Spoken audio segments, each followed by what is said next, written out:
দুইজন হজ করছে? আলহামদুলিল্লাহ। আপনার ছেলে খুব ভালো ছেলে, মাশাআল্লাহ, আল্লাহ তারা বাঁচায় রাখুক। এও ভালো ছেলে। বাবা মার যত্ন নেওয়াটা ছেলেদের ছেলে হিসেবে, সন্তান হিসেবে সবচেয়ে বড় কাজ, মহৎ কাজ পৃথিবীতে।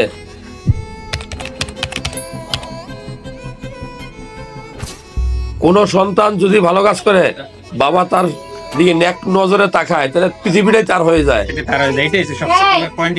কি সমস্যা, কি সমস্যা লাগে কোন তো শুনো কিনা খালা?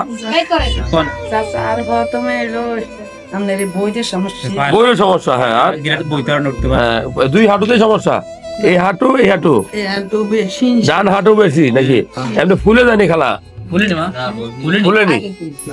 আপনি ওই যে নিচে বসেননি, নিচে বসে কাজ করেননি, নিচে বসে তরকারি টুকরি করেননি? অনার করে না, বইলে উঠতে কষ্ট হয়। দৌড়া উঠা জায়গা নাকি উঠতে পারে ডাইরেক্ট?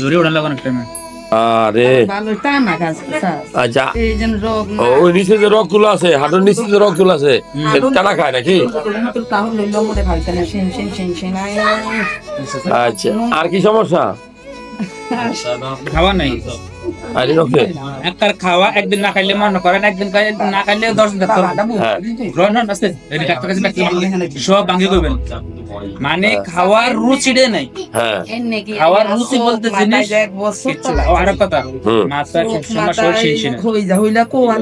পেটে ব্যথা ব্যথা করে নি খেলা? এমনি না, সব কথা কন। পায়খানা কষা নেই? পায়খানা কষা খেলা? পায়খানা কষা হয় আপনার?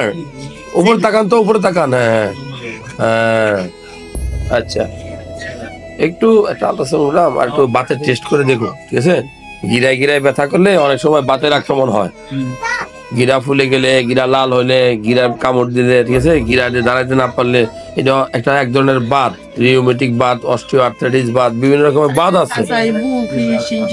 বুকে শিনশিন লাগে, তাহলে আপাতত ওই সিরাম ইউরিক অ্যাসিড, অনেক সময় গিরায় গিরায় ইউরিক অ্যাসিড বাড়লে ব্যথা করে, সিরাম ইউরিক অ্যাসিড, সিআরপি, আর একটা আল্ট্রাসাউন্ড করে দেখুক পেটের ভিতরে কোনো সমস্যা আছে।